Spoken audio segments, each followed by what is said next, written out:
Septième et dernière vidéo de ce tour d'horizon des fonctions affines. Comment faire pour, à partir d'un tableau de valeurs, obtenir l'expression algébrique d'une fonction.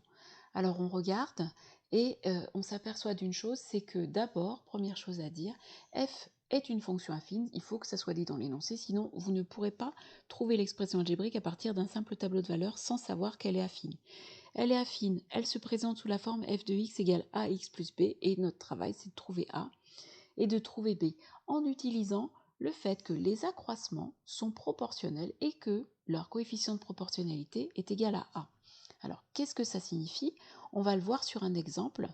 Un accroissement, ça veut dire j'ajoute quelque chose à x. Alors, si j'ajoute quelque chose à x et que je passe de moins 3 à 0, par exemple, ça veut dire que j'ai ajouté 3. Et je regarde quelle est la variation de y qui correspond. Eh bien, pour arriver exactement au même endroit, il va falloir ici que j'ajoute 6. Et donc, pour trouver ma valeur de petit a, je vais diviser l'accroissement des y, plus 6, par l'accroissement des x, plus 3, et je vais donc trouver petit a égale 2. Et ce 2, je peux le trouver quel que soit l'endroit où je décide de faire cet accroissement. C'est-à-dire que, voilà, si je change d'avis, et que je pars par exemple de moins 3 et que je vais jusqu'à 1, j'ai fait un accroissement de plus 4. L'accroissement correspondant, il est égal à plus 8.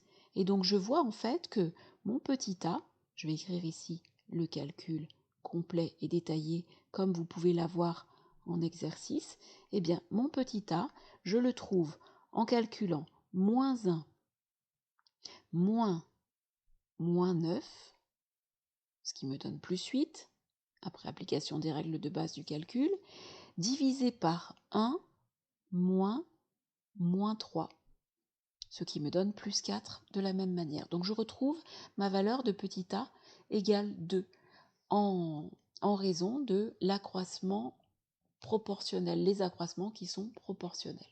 Voilà, donc là j'ai un petit bout de ma formule. Je vais écrire déjà ce que j'ai trouvé ici dans le cadre, de manière provisoire. Pour l'instant, ce que je sais, c'est que f de x, il est égal à donc 2x plus b, et b, pour l'instant, je ne le connais pas. B, je dois le trouver en effectuant un calcul. De quel calcul s'agit-il? Dans cette ébauche de formule, ce que l'on va faire, c'est que on va remplacer, je vais faire un petit peu de place pour tout ça, oh, ça devient un peu particulier, donc on va remplacer x par l'une des deux valeurs. Alors, ce que j'appelle l'une des deux valeurs, c'est moins 3 ici, ou bien 1, d'après ce que j'ai commencé ici comme calcul. Et y, je vais remplacer par l'image et je vais avoir une équation d'inconnu petit b. Alors, on va faire ce calcul à ce niveau-là, si on parvient à effacer ce dont on n'a plus besoin. Voilà. Donc, d'après ce que je sais, d'après ce que j'ai écrit, je peux dire que f de x est 2x plus b.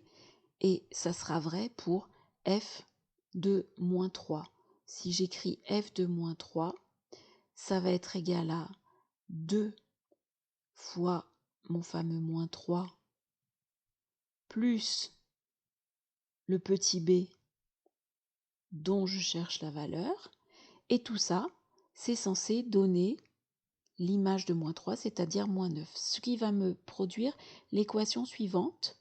Donc, moins 6, qui est le produit de 2 par moins 3, plus le b que je cherche, est égal à moins 9 que je prends ici.